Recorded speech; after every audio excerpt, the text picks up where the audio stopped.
A gente sabe que aqui no Brasil, mesmo quando há fiscalização de crimes ambientais que já estão acontecendo, falta pessoal, falta fiscalização. Imagina empreendimentos e que não medem o impacto ambiental.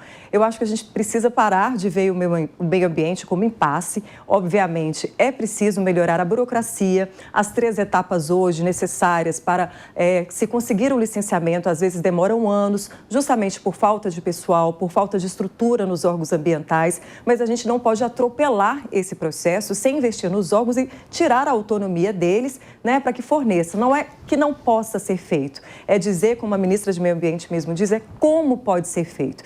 Então, se há um impacto ambiental que pode sugerir aí alguma limitação ao aumento de desmatamento ou um produto tóxico que pode cair ali na água, ou preservar uma APA, né, uma área de preservação ali ambiental, é necessário um estudo técnico para mostrar os caminhos que isso pode ser feito com segurança, justamente porque meio ambiente é um direito constitucional que toda a sociedade civil tem direito, justamente porque ela impacta toda a sociedade como um todo. Levi, concorda que um estudo técnico seria importante? O PL está desde 2004 na roda, né, no Congresso. Tem várias alterações desde lá, não é mais o mesmo, mas a ministra Marina Silva pediu ali mais um tempinho para rever algumas coisas. Eu acho que o processo legislativo ele existe para garantir que várias tendências políticas, várias formas de observar a questão ambiental possam se debruçar sobre o tema, estressar esse assunto e entregar um resultado que seja mais aperfeiçoado. Então, o tempo para o debate, embora seja uma tramitação muito longa já, ele é importante e ele vai permitir que se chegue a um texto mais adequado às premissas de proteção do meio ambiente. Quando se fala que é o PL da devastação, eu acho que ela traz um componente bastante complicado que interdita o debate, Bia. Eu acho que o debate ele precisa se basear em evidências. Vamos combinar algumas premissas básicas. A crise ambiental é uma situação de fato, a mudança climática veio para ficar, ela é resultado da ação do homem sobre o meio ambiente. Como a Patrícia disse, o direito ao meio ambiente ecologicamente equilibrado é um direito de todos. O que aconteceu na sessão do Senado foi um ataque machista e misógino contra a ministra Marina Silva, mas isso não significa que o PL tenha pontos importantes para o aperfeiçoamento da legislação ambiental. Existe um detalhamento bastante claro em relação a prazo, e prazo tem a ver com segurança jurídica. Os empreendedores, quem realiza uma atividade econômica, ainda que seja para ouvir não, determinado projeto não pode ser realizado porque prejudica o meio ambiente, ele precisa ouvir esse não dentro de um prazo que seja razoável e que forneça um ambiente de negócios mais seguro para o nosso país. Isso também está dentro da dinâmica de sustentabilidade. Eu vou dar só um exemplo de uma situação que poderia ter tido um outro encaminhamento, que é o fato de Roraima não estar conectado ao Sistema Nacional de Energia Elétrica. Toda a energia elétrica de Roraima vem de queima de diesel em usina termoelétrica, de queima de combustível fóssil em usina termoelétrica e da Venezuela. É uma obra de mais de 10 anos que está paralisada porque existem limitações ambientais e também porque o linhão de Tucuruí, que garantiria esse acesso, passa sobre terra indígena. Então, é claro que a gente nunca estará diante de escolhas fáceis, mas garantir um ambiente mais seguro e estável, garantindo prazos, garantindo transparência, garantindo regras regulatórias mais claras e capazes de dar sustentação ao meio ambiente, é uma medida muito importante. Marcelo, hoje mesmo, vários ministros de outros governos, governo FHC, Lula, Dilma, Temer, assinaram uma carta contra esse PL. Inclusive, pretendem marcar uma reunião com o presidente da Câmara, Hugo Motta, para falar sobre o assunto. Isso é um peso?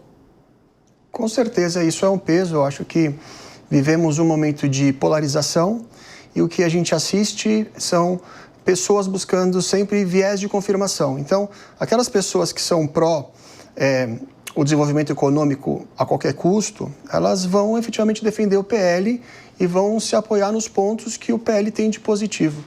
E aquelas pessoas que têm uma preocupação ambiental, climática, que realmente se preocupam com o meio ambiente, eles também vão, dentro do seu viés de confirmação, entender que esse PL só apresenta pontos negativos.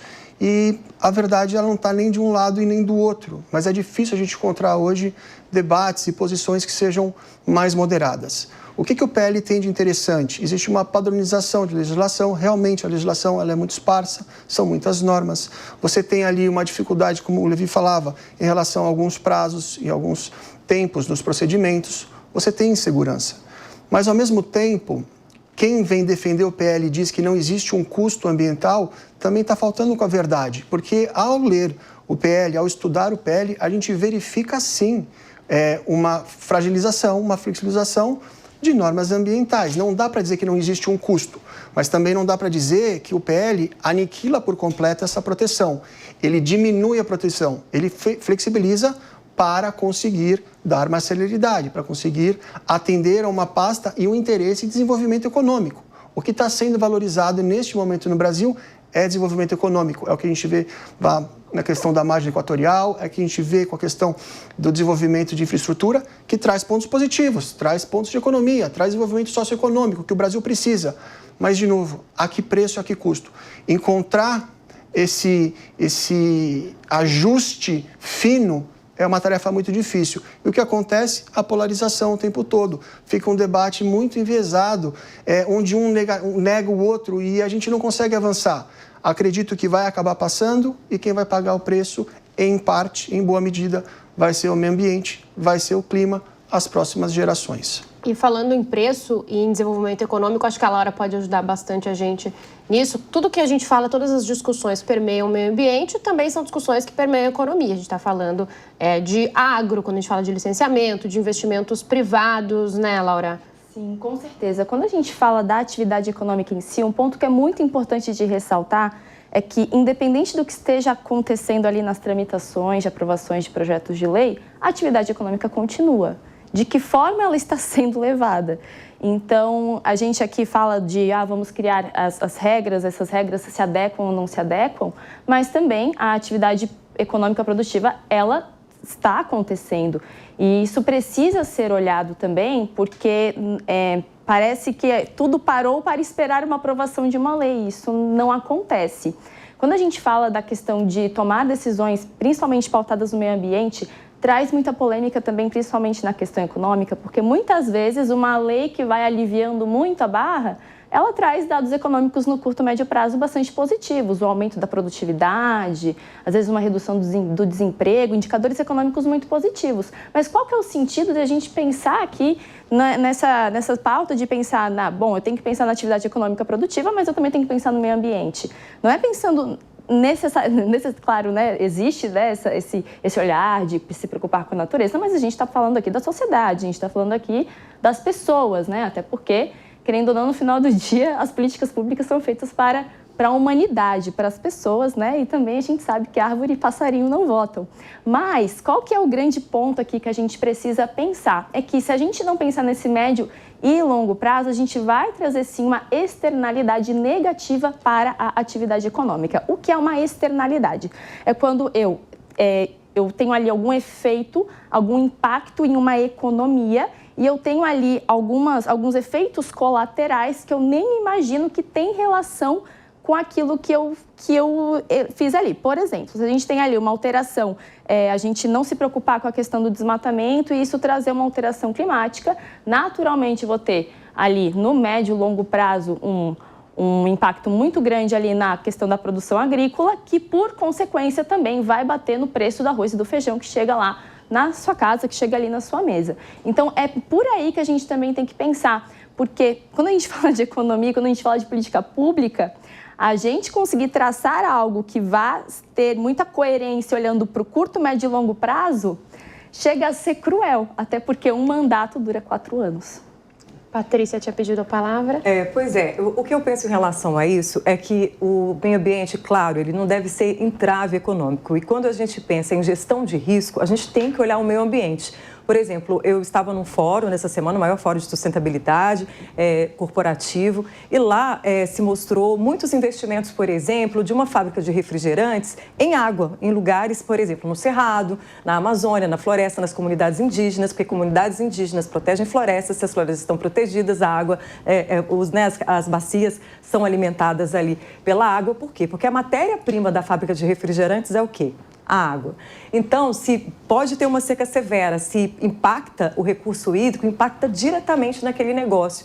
Então, eu acho que a gente tem que ver essa questão ambiental, mas como uma gestão de risco, para além do desenvolvimento a curto prazo, né? Então, assim, a gente tem que olhar o macro para saber como aquelas atitudes podem estar impactando o meio ambiente para inviabilizar, inclusive, o seu próprio negócio. Levi.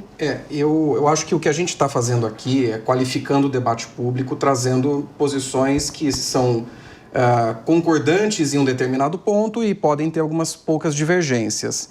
Mas o debate público no nosso país é um debate muito ruim, muito enviesado. E ele é empobrecido quando, como o Marcelo disse, nós fazemos uma discussão superficial das coisas. É claro que a gente já parte de um consenso básico que as mudanças climáticas são uma realidade científica.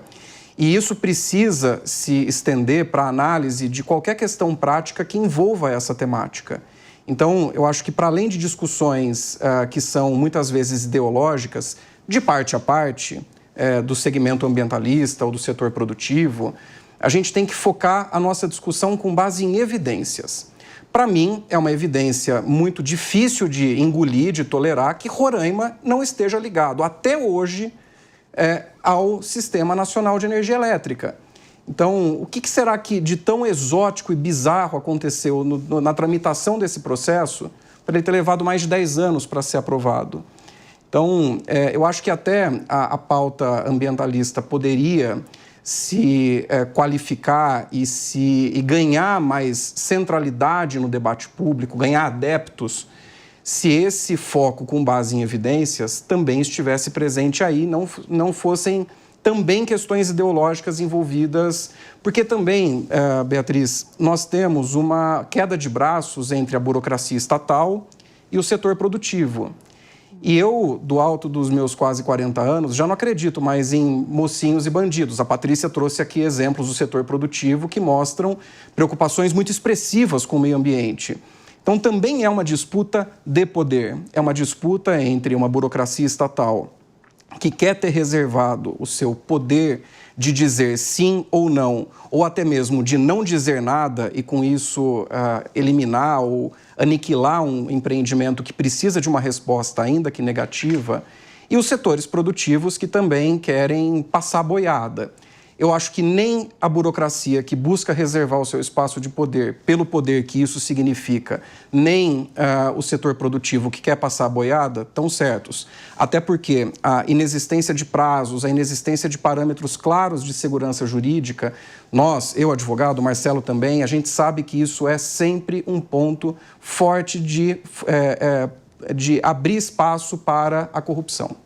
Mas a gente sabe também que muito dessa burocracia é por causa, lógico, a lei pode ser melhorada, ela pode ser flexibilizada até algum ponto para poder trazer esse progresso econômico que todos nós somos a favor e necessitamos dele para a nossa economia, para a geração de emprego. Quando a gente fala de ESG, de meio ambiente, a gente não está falando só das florestas. A gente está falando de direitos humanos, direitos à dignidade, direito à vida. Tem muita coisa que engloba tudo isso. Mas talvez esse viés que você diz da discussão ambiental, por exemplo, talvez os técnicos precisem passar por treinamentos mais modernos, que tenham esse olhar ambiental, que não passa só por dessa firmeza de falar, não vamos destruir as florestas, não, a gente não vai aqui nesse período. Por quê? Porque aqui ela absorve carbono dessa maneira, aqui o carbono, se a gente tirar, vai aumentar a seca, porque de nada adianta a gente abrir um passo, por exemplo, para a agropecuária, se a gente aumentar ali uma seca naquele lugar, porque ela também impede o desenvolvimento daquele gado. Então, é por isso isso que eu acho que a gestão ambiental ela precisa permear também dentro da gestão econômica de um negócio, porque ele pode, inclusive, foi aquilo que eu falei, inviabilizá-lo. Então, se os técnicos passam por treinamentos que mostram, inclusive, esse olhar econômico, o que a gente pode, não ser uma coisa assim, como a gente não tem pessoal, como a gente não tem estrutura, é mais fácil ir rolando aquele negócio e aí a gente vê essas licenças que demoram 10, às vezes até mais anos para saírem. Lógico que isso não pode acontecer, não deveria acontecer, a gente tem que diminuir essa burocracia, mas talvez assim, aumentando o pessoal, capacitando melhor para que eles possam juntamente fazer escolhas que protejam o meio ambiente e viabilizem o lado econômico.